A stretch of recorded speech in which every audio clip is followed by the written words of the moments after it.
નમસ્કાર વિદ્યાર્થી મિત્રો, બંધારણનો ભાગ 25 એટલે રાજ્યનીતિના માર્ગદર્શક સિદ્ધાંતોનો મેં જે એક પહેલો ભાગ રજૂ કર્યો, આજે બીજો ભાગ 45 થી 51 રજૂ કરું છું. તો રાજ્યનીતિના માર્ગદર્શક સિદ્ધાંતો DPSP directive principal of state policy. Now moving towards article 45. અચ્છા, આર્ટિકલ 45 શું કહે છે? 6 વર્ષથી. તો જ્યારે આ પૂછાય તો તમારે એ યાદ રાખવાનું, ચોકડા પછી પાંચડો પછી છકડો, 45 પછી 6 આવશે. આર્ટિકલ 45 પછી 6 વર્ષથી ઓછી વયના બાળકો માટે શરૂઆતની બાલ્યાવસ્થા દરમિયાન સંભાળ અને શિક્ષણની જોગવાઈ. તો અહીંયા શું હતું, એક માર્ગદર્શન આપ્યું કે ભાઈ 6 વર્ષથી નીચેની વયના બાળકોને સંભાળ અને શિક્ષણની જોગવાઈ થાય તો સારું. અને એના આધારે સંકલિત બાળ વિકાસ સેવા યોજના એટલે કે આંગણવાડીની શરૂઆત કરવામાં આવી. અને આ 86મો સુધારો 2002માં ઉમેરવામાં આવ્યું હતું. આ બરાબર. તો વિદ્યાર્થી મિત્રો, અહીં એક યાદ રાખજો, 45 ચોકડા પછી પાંચડો પછી છકડો. ચલો નેક્સ્ટ, આર્ટિકલ 46. અચ્છા, હમણાં જો સાંપ્રત બનાવની વાત કરીએ આપણે વિદ્યાર્થી મિત્રો, તો 46નું મહત્વ બહુ વધી જાય. શોર્ટ એન્ડ સ્વીટ કહું કે 10% EWS અનામત વર્તમાન સરકારે આ બિલ સંસદમાં પસાર કરાવ્યું. તદુપરાંત સુપ્રીમ કોર્ટમાં પણ આ બિલ ટકી ગયું 10% EWSનું. એનું કારણ શું? આ પહેલાં 4 વખત પ્રયત્ન થઈ ગયેલા 10% EWS અનામત જુદા જુદા કોઈ હેડિંગ હેઠળ આપવા માટેના, પણ તેમ છતાં અન્ય સરકાર શું કામ સફળ નહોતી થતી?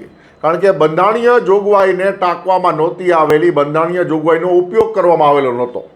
તો વિદ્યાર્થી મિત્રો બરાબર સમજો, 46 એમ કહે છે કે અનુસૂચિત જાતિ, અનુસૂચિત આદિજાતિ અને આ શબ્દો જે છે એ ખરડામાં વાપરવામાં આવેલા, બંધારણીય સુધારો કરતી વખતે ખરડામાં વાપરવામાં આવેલા.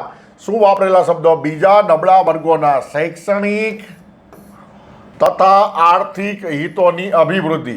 આ શબ્દો વાપરવાને કારણે આ જે બિલ છે 10% EWSનું એ સંસદમાંથી પસાર થઈ ગયું અને સુપ્રીમ કોર્ટમાં પણ ટકી ગયું. જ્યારે ખરડાની ચર્ચા ચાલતી હતી ત્યારે વિપક્ષનું કહેવાનું એમ હતું કે ભાઈ આ બિલ જે છે એ સુપ્રીમ કોર્ટમાં ટકી શકશે નહીં કોઈ પણ કારણોસર.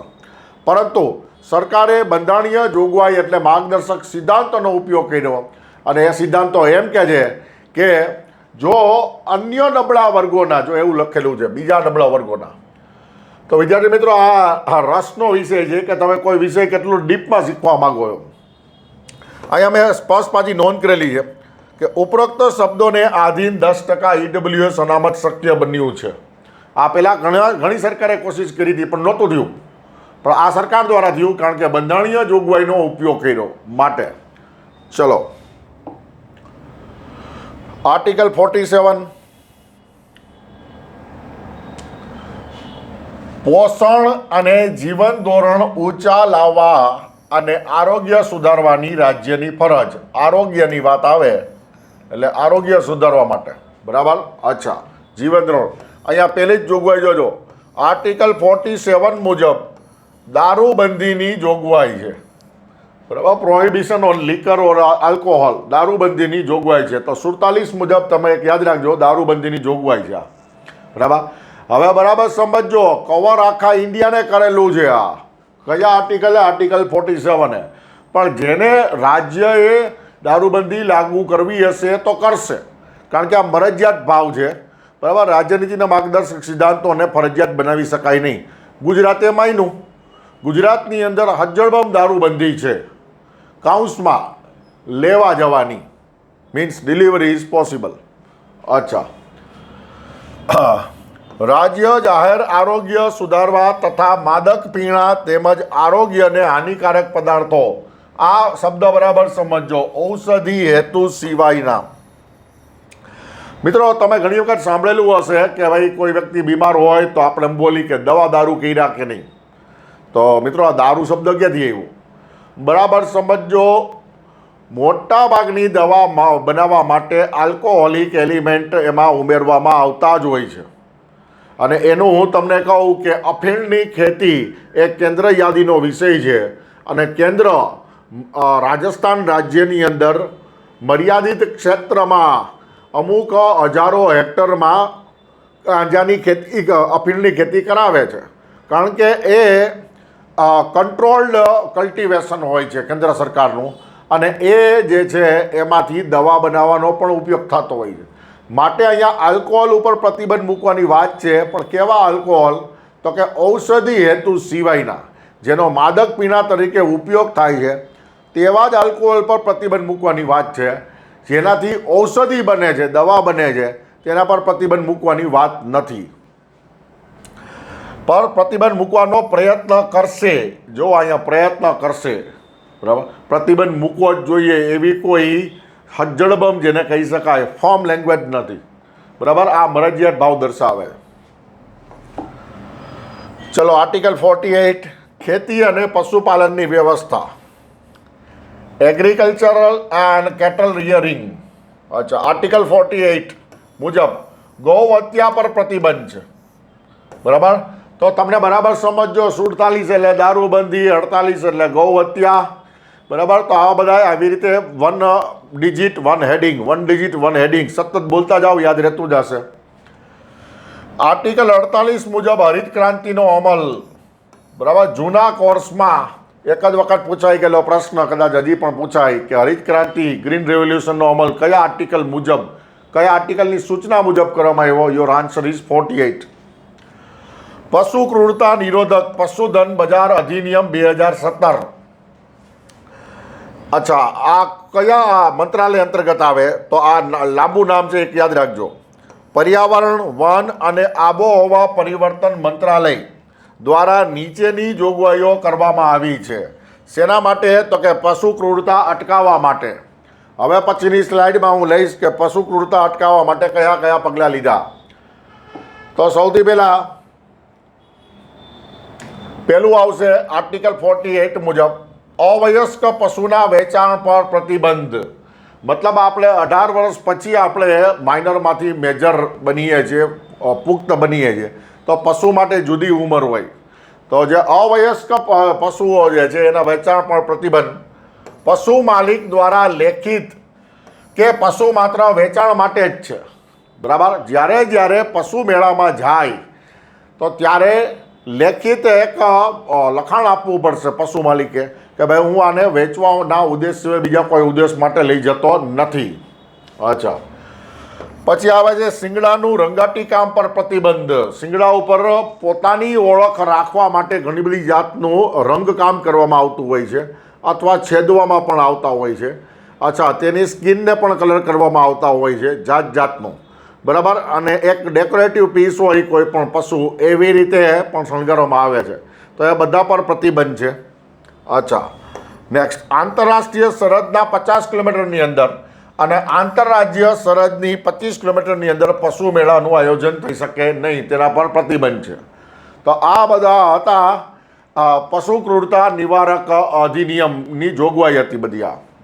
ચલો, 48A પર્યાવરણનું જતન અને સુધારણા તથા જંગલો અને વન્ય પશુ પ્રાણીઓના રક્ષણ બાબત. તો બરાબર સમજો, અભયારણ્ય એટલે સેન્ચ્યુરી, નેશનલ પાર્ક રાષ્ટ્રીય ઉદ્યાન અને જૈવ આરક્ષિત ક્ષેત્રો મતલબ biological protective zone, bio protected zone, બરાબર. આ બધાની સ્થાપના અને જોગવાઈ આર્ટિકલ 48A મુજબ. તો મેં પહેલાં પણ આપને કીધેલું કે જ્યારે સબ આર્ટિકલ આવે ત્યારે કંઈક ને કંઈક સુધારો હોય. સબ બરાબર સુધારો, અહીંયા એ છે મતલબ અહીંયા સુધારો. 42મો સુધારો 1976ની અંદર આ જોગવાઈ કરવામાં આવી. વિદ્યાર્થી મિત્રો, આ બધું છાપેલું જ હોય છે, બુકમાં જ હોય છે, પરંતુ તમે આને નજરઅંદાજ કરો છો. પણ તમે એને તમારો અંદાજ શેનાથી નીકળશે? ઓછામાં ઓછું નજરઅંદાજ કરશો તો, બરાબર. આ જ્યારે પેપરમાં પૂછાય ત્યારે તમને એમ લાગે ઓહો મેં આ કરી લીધું તો સારું હતું. And that is why I never avoid even a one line or one word in my video. Next, article 49 રાષ્ટ્રીય મહત્વના સ્મારકો, સ્થળો અને વસ્તુઓનું રક્ષણ. તો શું છે? પ્રાચીન અને ઐતિહાસિક સ્મારક અને પુરાતત્વીય સ્થળ અને અવશેષ અધિનિયમ 1951નો અમલ થાય તેવી સૂચના માર્ગદર્શન આર્ટિકલ 49માં આપવામાં આવેલું છે એમ કહેવા માગે છે. તો તમને જ્યારે રાષ્ટ્રીય મહત્વના સ્મારકો કોઈ ઐતિહાસિક બાબતની વાત આવે મળો તથા લખો 49. Next article 50 very very important. ન્યાયતંત્રને કારોબારીથી અલગ કરવા બાબત. બરાબર, અહીંયા મેં લખેલું છે કે ભાઈ જો પહેલાં આપણે હું તમને સમજાવું. ભારતીય ફોજદારી કાર્યરીતિ સંહિતા 1973નો અમલ, બરાબર, 1973માં જૂનું જે CRPC હતું, બરાબર, તેનો અમલ 1973માં થયો. તો મિત્રો 1973 પહેલાં શું હતું બરાબર સમજો. કલેક્ટર પાસે અમર્યાદિત સત્તા હતી. કલેક્ટર જે છે હાલમાં એડમિનિસ્ટ્રેટિવ મેજિસ્ટ્રેટ છે, બરાબર. અચ્છા, તો કલેક્ટર પાસે જ્યુડિશિયલ સત્તા પણ હતી, ન્યાયિક સત્તા, અને એડમિનિસ્ટ્રેટિવ સત્તા એટલે વહીવટી સત્તા પણ હતી. કલેક્ટર મતલબ વોલ એન્ડ સોલ હતો. તો બંને પ્રકારના મેજિસ્ટ્રેટને અલગ કર્યા 1973માં. તો કલેક્ટર જ્યુડિશિયલ મેજિસ્ટ્રેટ બરાબર એડમિનિસ્ટ્રેટિવ મેજિસ્ટ્રેટ, આ સિસ્ટમ હતી 1973 સુધી, બરાબર.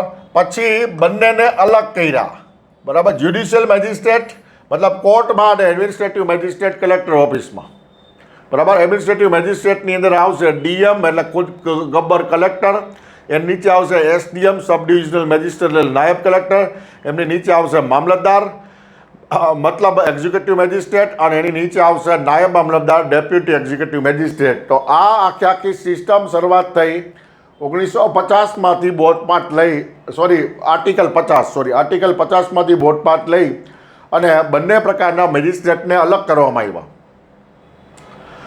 અચ્છા, હાલમાં ભારતીય નાગરિક ન્યાય સંહિતા અમલમાં છે, એ મુજબ આ બંને અલગ છે. હવે કાયદા બદલાઈ ગયા એટલે આર્ટિકલ 51 આંતરરાષ્ટ્રીય શાંતિ અને સલામતીની અભિવૃદ્ધિ, આ એકવાર પૂછાઈ ગયેલું છે. તો અહીંયા આ ક્વેશ્ચન પૂછાઈ ગયેલો છે મિત્રો. આ ક્વેશ્ચન કે આંતરરાષ્ટ્રીય વિવાદોને કોના દ્વારા ઉકેલ લાવવાને પ્રોત્સાહન આપવામાં આવ્યું છે? આર્ટિકલ 51 દ્વારા. તો કે લવાદને આર્બિટ્રેટર કહેવાય. તો કે આર્બિટ્રેટર અથવા કન્સિલિએટર, એના દ્વારા કોઈ પણ વિવાદના ઉકેલને પ્રોત્સાહન આપવામાં આવ્યું છે આર્ટિકલ 51 મુજબ. તો વિદ્યાર્થી મિત્રો, અહીંયા આપણા રાજ્યનીતિના માર્ગદર્શક સિદ્ધાંતો પૂરા થયા. હવે આર્ટિકલ 51 પછી જે આવશે આર્ટિકલ 51 એ મૂળભૂત ફરજ ભાગ 4A, બરાબર, એ શોર્ટ એન્ડ સ્વીટ પાર્ટ છે. હવે પછીના ભાગમાં એની રજૂઆત કરીશ. આપને જો મારા વિડીયો ગમતા હોય તો લાઇક, શેર, સબસ્ક્રાઈબ કરવા નમ્ર વિનંતી. ઓકે, ધન્યવાદ. જય હિન્દ.